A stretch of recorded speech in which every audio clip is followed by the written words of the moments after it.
और आइए अब शुरू करते हैं खबरों का roller coaster big and bold. नमस्कार, मैं हूं दिनेश गौतम। सबसे पहले आपको बताता हूं वो खबरें जो आज खास तौर से सुर्खियों में रही।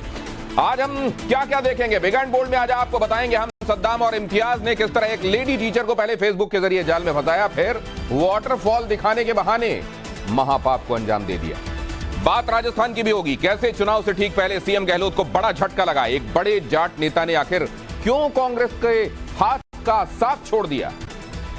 खबर यह भी कि क्या अब खाड़ी बनेगा महाजंग का नया मैदान। यह सवाल इसलिए क्योंकि अब तुर्की और ईरान आमने सामने आ चुके हैं। साथ ही आपको सावधान करेंगे उस मच्छर से जो आपके खून को पानी बना सकता है। पहले आइए इस बिग एंड बोल्ड खबर के साथ शुरुआत करते हैं। सड़क पर घूमने वाले आवारा कुत्तों का आतंक रुकने का नाम नहीं ले रहा। ताजा मामला उत्तर प्रदेश के हापुड़ का है, जहां एक पागल कुत्ते ने कॉलेज जाते वक्त कुछ छात्राओं पर अटैक कर दिया। कुत्ता इस कदर हमलावर था कि छात्राओं को संभलने का मौका तक नहीं मिला। चीख पुकार सुनकर आसपास के लोगों ने बच्चों को बचाने की कोशिश की, लेकिन तब तक खूंखार कुत्ते ने 4 छात्राओं को काट खाया, जबकि भगदड़ में 4 छात्राएं घायल भी हो गईं। मौके पर मौजूद लोगों ने किसी तरह लाठी डंडों से कुत्ते को भगाया। इसके बाद घायलों को नजदीक के सामुदायिक स्वास्थ्य केंद्र में भर्ती कराया गया, लेकिन अस्पताल में रेबीज का इंजेक्शन नहीं होने की वजह से बच्चों को दिल्ली रेफर कर दिया गया।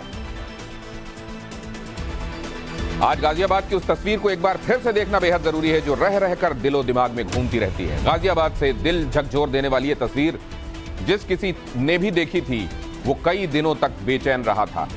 वो तस्वीर हम आपको दिखाएंगे, लेकिन उससे पहले यह खबर देख लीजिए कि G20 की वजह से जिन कुत्तों को पकड़ा गया था उन्हें वापस उनके इलाकों में छोड़ा जा रहा है। ये बात कोर्ट को बताई गई। अब ये तस्वीर देख लीजिए जरा। ये वो तस्वीर है जिसने हर किसी को विचलित कर दिया था। एक मजबूर बाप अपने बच्चे को लेकर दर दर भटकता रहा। उसे कहीं इलाज नहीं मिल पाया क्योंकि रेबीज आउट ऑफ कंट्रोल हो गया था और अब उसे किसी भी तरीके से काबू नहीं किया जा सकता था। और रेबीज में अगर वक्त रहते चिकित्सकीय मदद ना मिले तो मौत लगभग तय हो जाती है। यही इस बच्चे के साथ हुआ और यहाँ उसका पिता, मजबूर पिता, उसे लेकर दर दर भटकता रहा। आखिरकार पिता की गोद में ही उसने दम तोड़ दिया।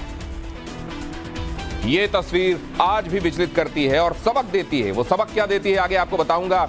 गाजियाबाद के इसी दर्दनाक केस का जिक्र आज सुप्रीम कोर्ट में भी हुआ। दरअसल आज सुप्रीम कोर्ट के वरिष्ठ वकील कुणाल चटर्जी जब कोर्ट पहुंचे तो उनके हाथ में पट्टी बंधी हुई थी।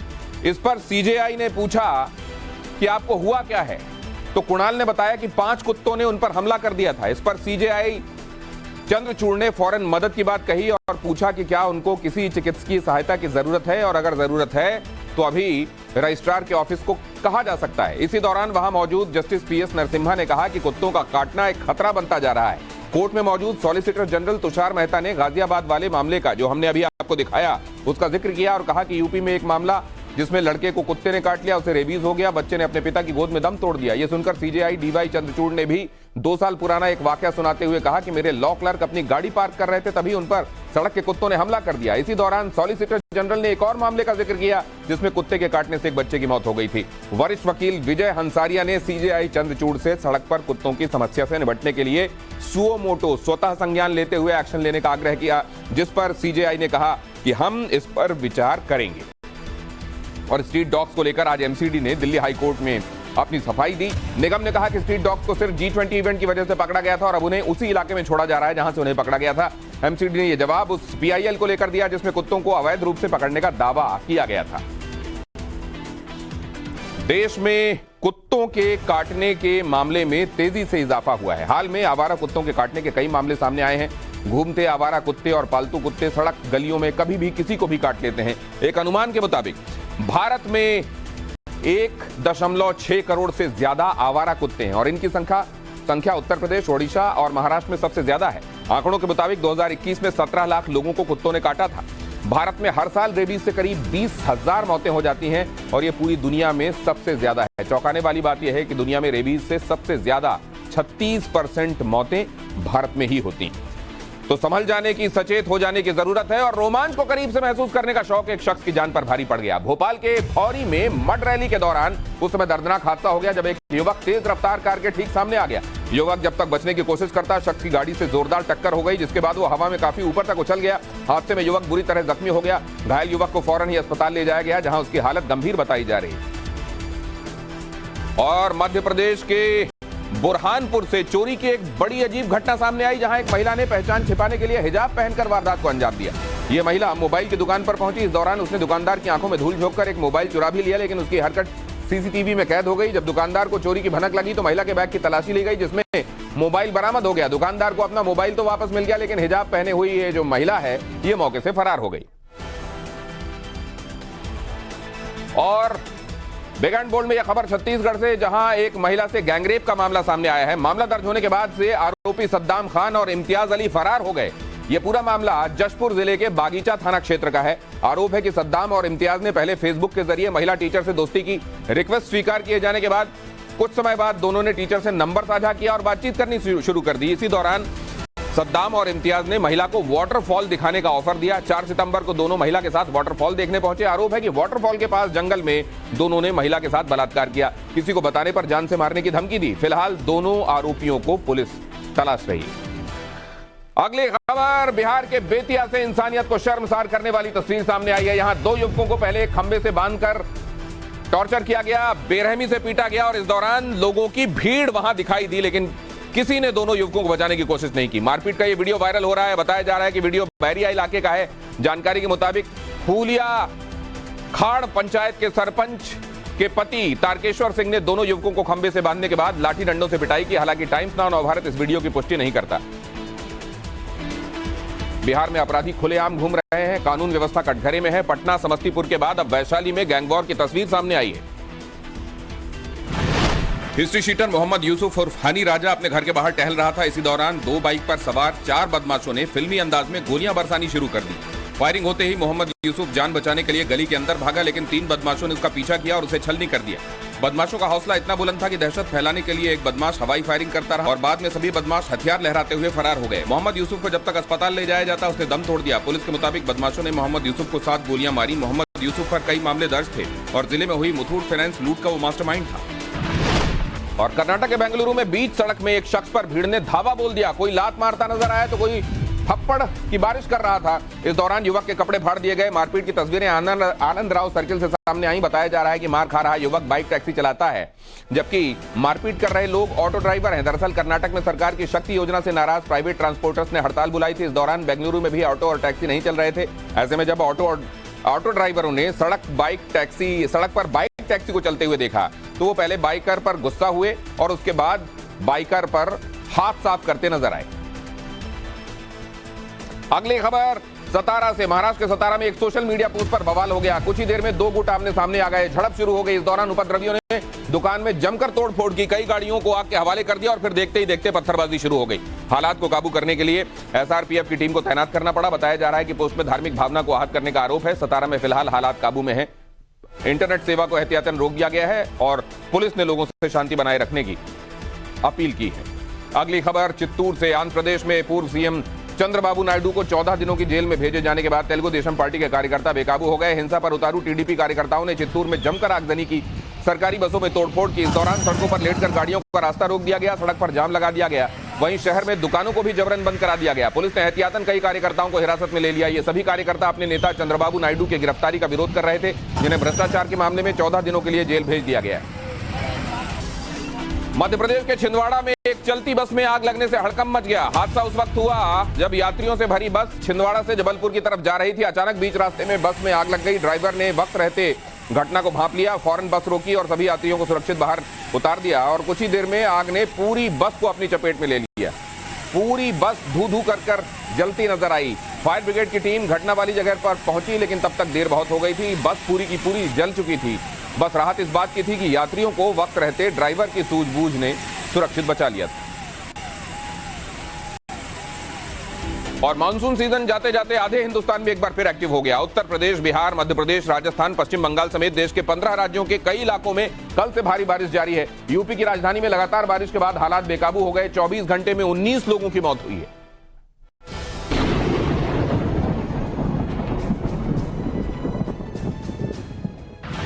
लखनऊ के आसमान में इसी तरह लगातार बिजली गरजती रही और पानी गिरता रहा, जिसके बाद एहतियातन प्रशासन ने सभी स्कूल बंद करा दिए। सुबह तक हालात ऐसे थे कि ज्यादातर इलाके पानी में डूबे नजर आए। आशियाना इलाके में कॉलोनी के अंदर घुटनों तक पानी भर गया। कई लोगों को ग्राउंड फ्लोर छोड़कर फर्स्ट फ्लोर पर शिफ्ट होना पड़ा। एलडीए कॉलोनी में घरों के बाहर खड़ी गाड़ियां बारिश के पानी में डूब गई। जनेश्वर मिश्रा पार्क से गोमती नगर जाने वाली सड़क भी पानी में डूब गई। नाले में उफान आने के बाद लोग सड़क पर नाव चलाते दिखे। वहीं एक मल्टी स्पेशलिटी हॉस्पिटल के अंदर पानी भरने के बाद मरीजों को बाहर करना पड़ा।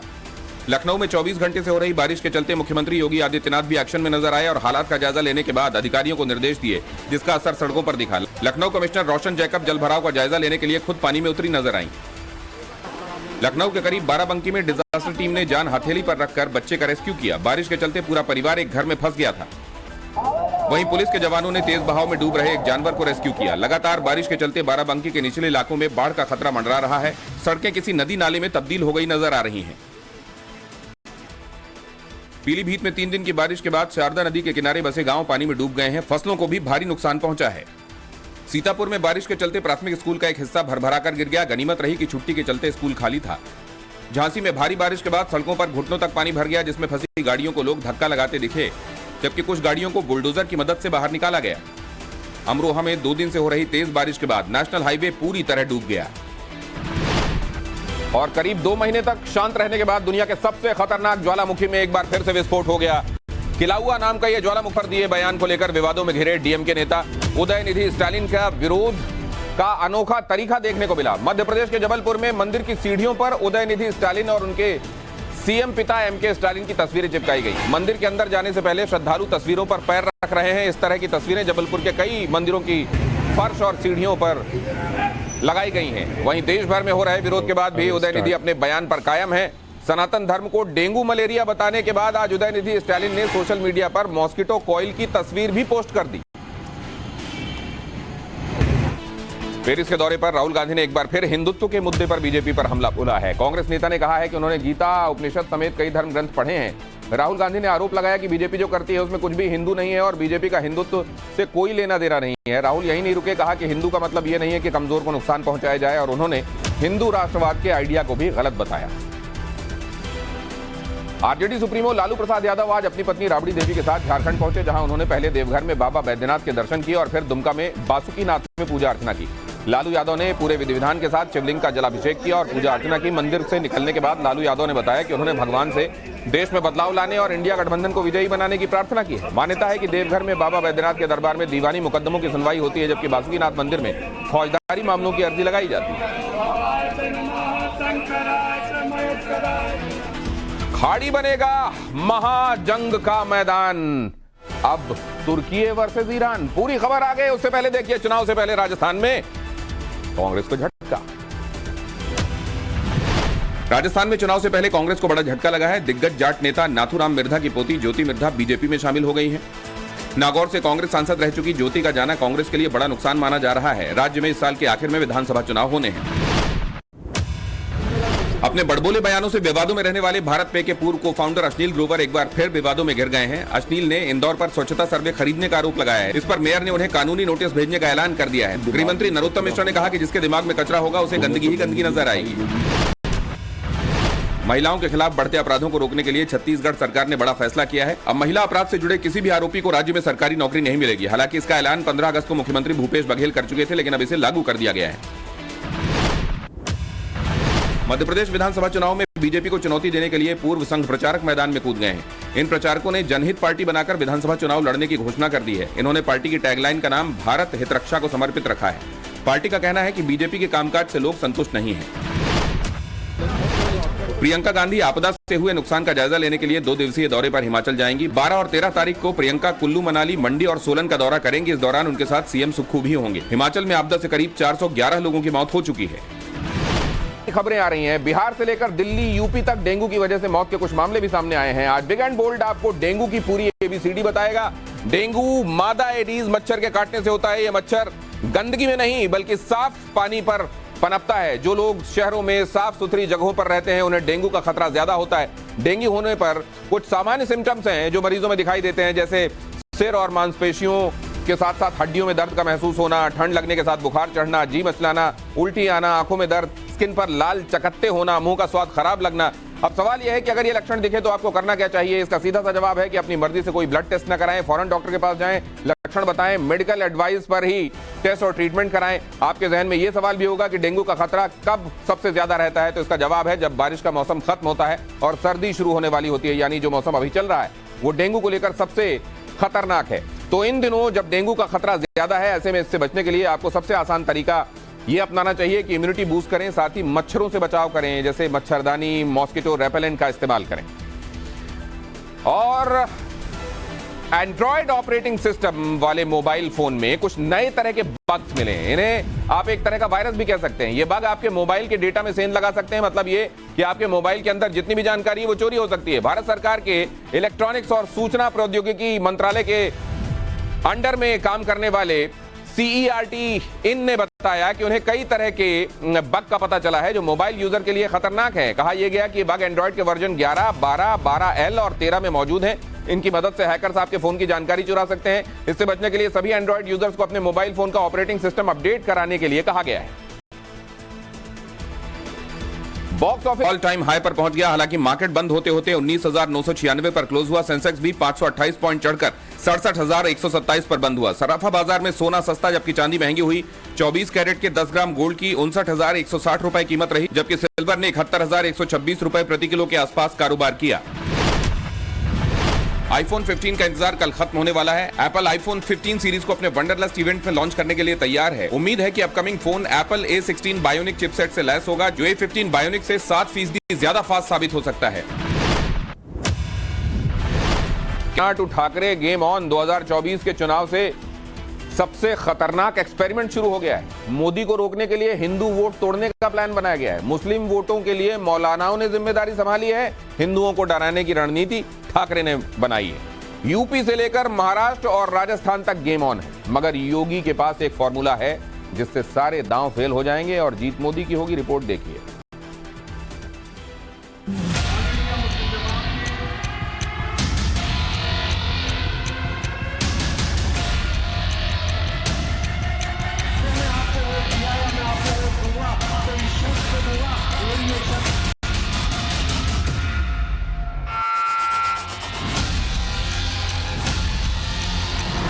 का मुसलमान सड़कों पे उतरेगा और यूसीसी का जबरदस्त तरीके से जवाब दिया जाएगा। अगर आपको उस चीज का सामना करना है तो आपको सड़कों पे आना पड़ेगा, आपको साथ खड़े होना पड़ेगा, मुत्तहिद होकर के इस लड़ाई को लड़ना पड़ेगा। हिंदू राष्ट्र की मांग करने वाले लोग तो अचानक भारत से प्रेम कैसे? लाखोच्या संख्येने हिंदू बोलवायचे, बस, गाड्या, ट्रेन सगळ्यात यायचं आणि तिकडनं झाल्यानंतर परतताना मध्ये कुठेतरी गोधरा घडवायचा. करू शकतात. अल्लाह होऊ शकतो. मुस्लिम वोट जोड़ो, हिंदू वोट तोड़ो, यही है 24 का सियासी गणित। और इसके लिए डेंजरस एक्सपेरिमेंट शुरू हो गया है। विपक्षी इंडिया एंटी सनातन नैरेटिव बना रहा है। मौलानाओं के बंद कमरों में एजेंडा सेट किया जा रहा है। मुस्लिम मोहल्लों में इस फॉर्मूले को फिट करने की शुरुआत हो चुकी है। 24 के चुनाव से पहले हिंदुओं को डराने और मुस्लिम वोट पाने की इस प्रयोगशाला के लिए कौन कौन से एलिमेंट जुटाए जा रहे हैं, सब आपको बताएंगे। मगर पहले उन किरदारों के बारे में जान लीजिए जो इस डरा देने वाली स्क्रिप्ट का फाइनल ड्राफ्ट तैयार कर रहे हैं। इस लिस्ट में पहले नंबर पर हैं मौलाना शहाबुद्दीन रिजवी। मौलाना 2024 में इस्लामिक एजेंडे को लागू करने की बात कर रहे हैं। दूसरा नाम है उद्धव ठाकरे। उद्धव हिंदुओं को डराने की स्क्रिप्ट लिख रहे हैं। तीसरा कैरेक्टर है कांग्रेस, जिसके तमाम लीडर का फोकस मुसलमानों के दिमाग में एंटी मोदी फैक्टर पैदा करना है। इस लिस्ट में चौथे नंबर पर हैं अखिलेश यादव, जिनकी पार्टी सनातन और G20 का मखौल उड़ा रही है। और पांचवा कैरेक्टर हैं मुस्लिम प्रदर्शनकारी, जो मुसलमानों के वोट के नाम पर धमकी दे रहे हैं। यानी सबका मकसद चुनावी है, बहाना मुसलमान है और टारगेट पर नरेंद्र मोदी है।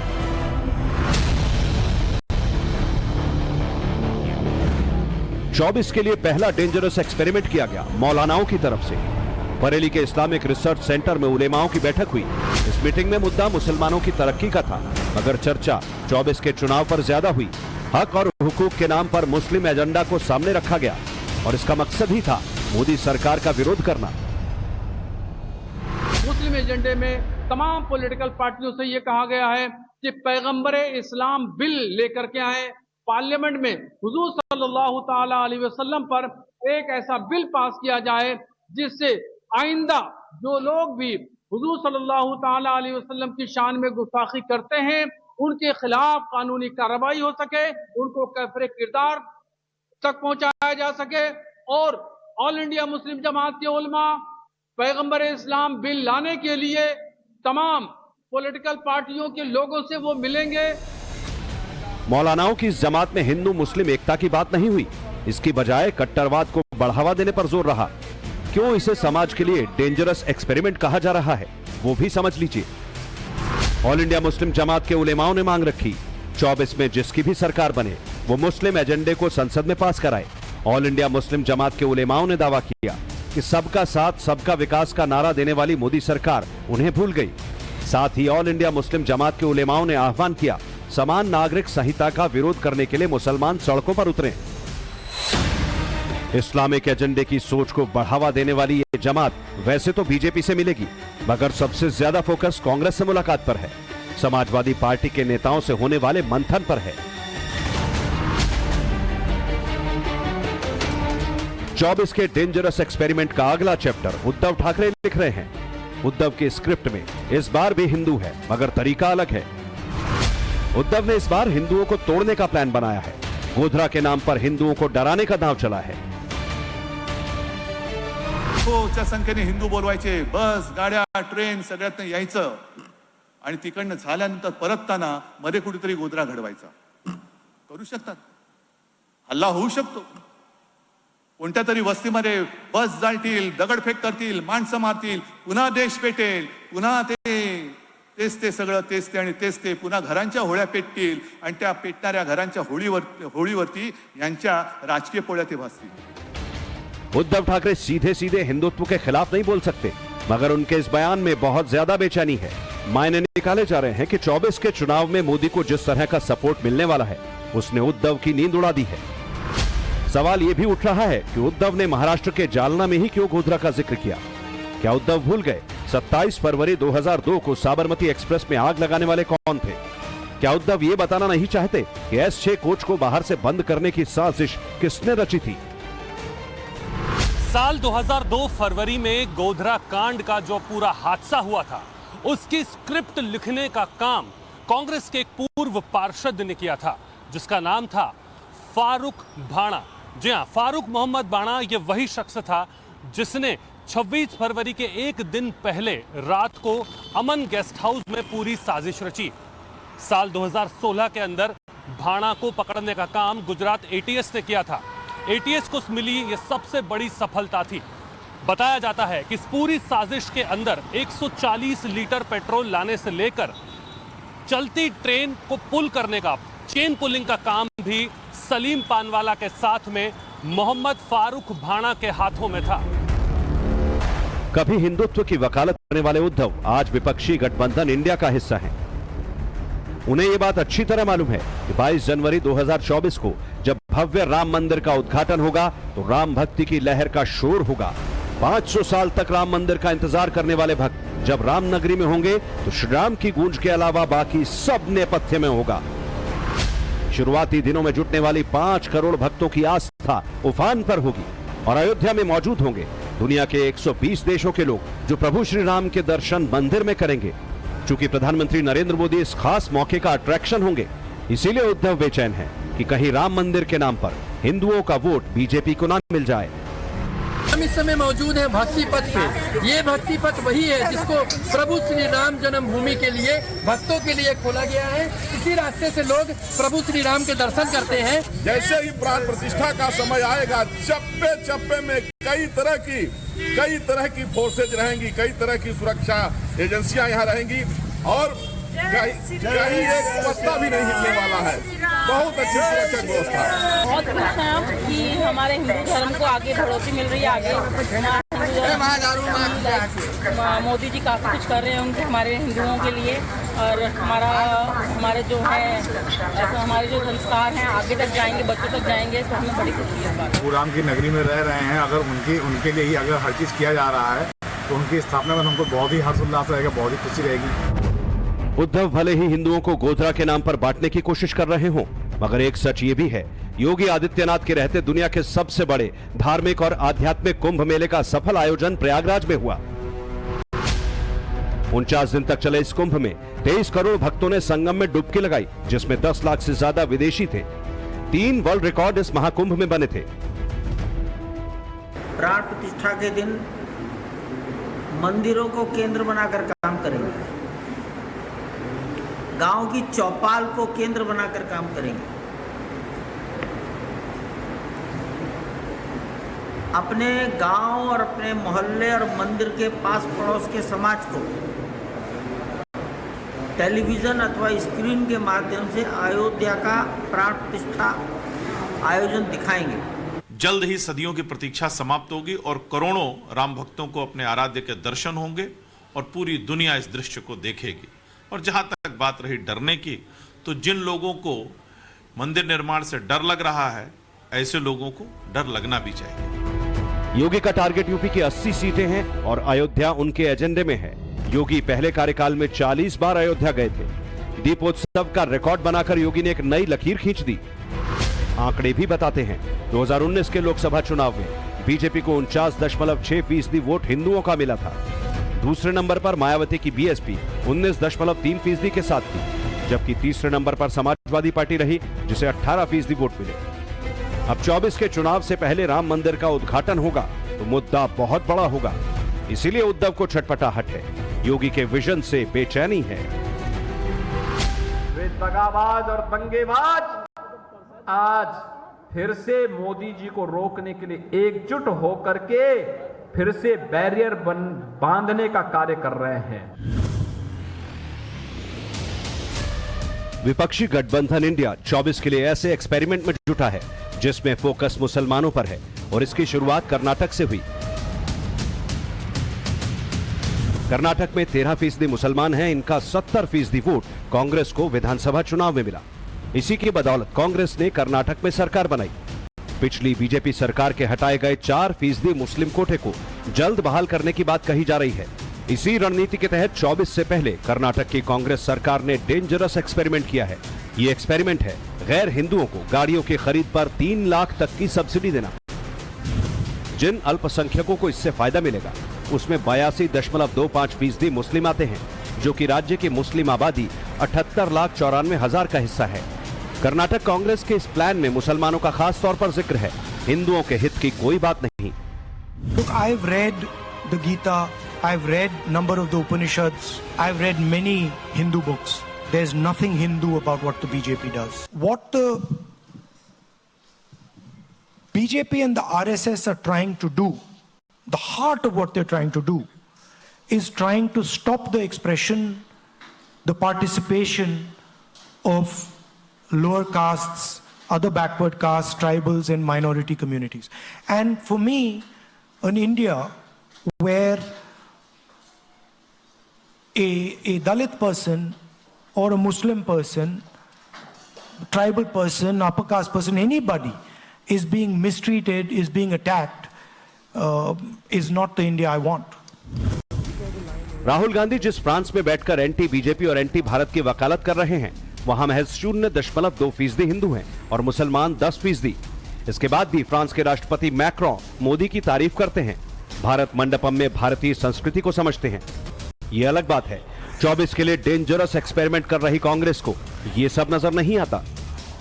आज सुबह तो मैंने देखा कि इनके G20 जब हो रहा था तो बारिश आई और सारा जितना भी वो जहां पे वो G20 की मीटिंग रख रहे हैं उसमें सारा पानी फैल गया है।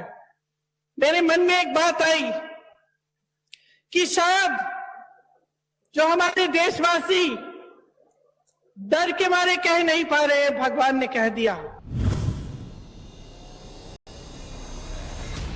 24 के डेंजरस एक्सपेरिमेंट का चौथा चैप्टर यूपी से जुड़ा है, जिसमें मेन किरदार अखिलेश यादव है। रणनीति मुसलमानों को लेकर है और घोसी में उपचुनाव के नतीजों से फूले नहीं समा रहे। घोसी चुनाव में समाजवादी पार्टी के उम्मीदवार को 1,24,427 वोट मिले। माना जाता है कि इनमें सबसे ज्यादा वोट मुसलमानों का था। घोसी में 90,000 से ज्यादा मुस्लिम मतदाता हैं, 40,000 यादव और दलित 60,000 हैं। घोसी की इसी सीट से अखिलेश के हौसले बुलंद है और इसीलिए वो G20 के सफल आयोजन के बाद भी सवाल उठा रहे हैं।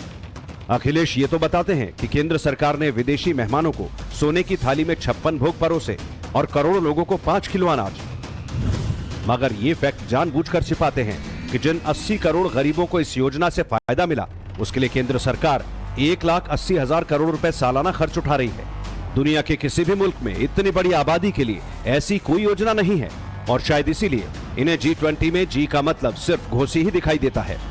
अखिलेश का एजेंडा क्लियर है, उसी लाइन को आगे बढ़ा रहे हैं उनकी पार्टी के महासचिव स्वामी प्रसाद मौर्य। मौर्य ने हिंदुओं को लेकर क्या क्या नहीं कहा। शायद स्वामी प्रसाद ये आंकड़े अच्छी तरह जानते हैं कि 2019 के चुनाव में मुसलमानों ने समाजवादी पार्टी और तब उनकी सहयोगी बीएसपी को जबरदस्त वोट दिया था और यूपी के आधे हिंदू वोटरों ने बीजेपी को जिताने में मदद की। इसीलिए वो मुसलमानों की बात करते हैं, सनातन पर सवाल उठाकर हिंदुओं को डिवाइड करने की कोशिश में जुटे हैं। तो हिंदू राष्ट्र की मांग क्यों? हिंदू राष्ट्र की मांग करने वाले लोग को अचानक भारत से प्रेम कैसे? इसलिए ये भारत के भी दुश्मन है, इंडिया के भी दुश्मन है, भारतीय संविधान के भी दुश्मन है। इस देश के लोगों से मेरी मांग है कि भारतीय जनता पार्टी और आरएसएस जो संविधान विरोधी आचरण कर रहे हैं, इनको बाहर का रास्ता दिखाया जाए और 2024 लोकसभा चुनाव में इनकी विदाई सुनिश्चित की जाए। घोषी के नतीजे आने के बाद मुसलमानों की आवाज एकदम से तेज हो गई और इसके लिए जयपुर में एक्सपेरिमेंट हो रहा है। जिस राजस्थान में 9% आबादी मुस्लिम है, वहां खुलेआम महापंचायत हो रही है। खुलेआम ऐलान किया जा रहा है कि कौम के लिए समझौता नहीं होगा और 24 का वोट इसी मुद्दे पर होगा। मुस्लिम कौम को लेके टारगेट किया जा रहा है और जिस तरह से टारगेट कर रहे हैं और जिस तरह से माहौल बनाया जा रहा है, इस माहौल से के खिलाफ हम जब तक खड़े नहीं होंगे, जब तक हम इस पे जद्दोजहद नहीं करेंगे, हम आमना सामना नहीं करेंगे, तो यकीन मान लेना कि आपको घर में घुस के मारेंगे। अगर आपको उस चीज का सामना करना है तो आपको सड़कों पे आना पड़ेगा, आपको साथ खड़े होना पड़ेगा, मुत्तहिद होकर के इस लड़ाई को लड़ना पड़ेगा। जयपुर की जिस बट्टा बस्ती में मुस्लिम महापंचायत कर रहे हैं, वो हवा महल में आती है और इस हवा महल में 1 लाख से ज्यादा मुसलमान हैं। हवा महल के मुसलमानों ने पिछले विधानसभा चुनाव में कांग्रेस को दिल खोलकर वोट दिया था। इस बार ये कांग्रेस से नाराज हैं, गहलोत को खलनायक बता रहे हैं। सवाल है कि कांग्रेस नहीं तो बीजेपी ऑप्शन होगा।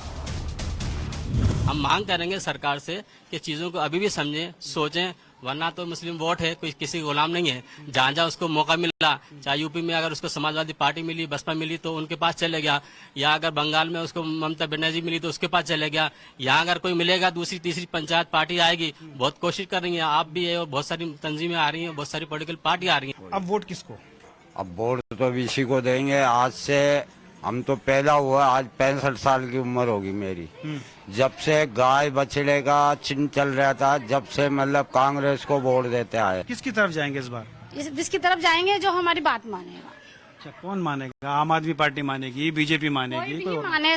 कोई भी पार्टी मानेगी, हम इसी की तरफ जाएंगे। बीजेपी कैच करने की कोशिश करेगी, लेकिन बीजेपी का मैनिफेस्टो में यही है कि वो तो एंटी मुस्लिम जाहिर करते हैं। उनके जो प्रवक्ता जितने भी है वो टीवीओ पे, चैनलों पे देखो आप, वो क्लियर बोलते कि हमको मुसलमानों की वोट की जरूरत नहीं है। तो 24 की पिच तैयार है।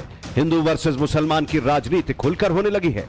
सियासी पार्टियों से लेकर मुस्लिम मोहल्लों तक रणनीति बनाई जा रही है। इस बार भी मोदी ना जीते और विपक्ष मुसलमानों का दिल जीते, इसके लिए खतरनाक फॉर्मूले अपनाए जा रहे हैं। ताबड़तोड़ एक्सपेरिमेंट हो रहे हैं। जयपुर से भंवर पुष्पेंद्र, अयोध्या से अभिषेक और अहमदाबाद से सिद्धार्थ पंड्या के साथ bureau report, times now Navbharat.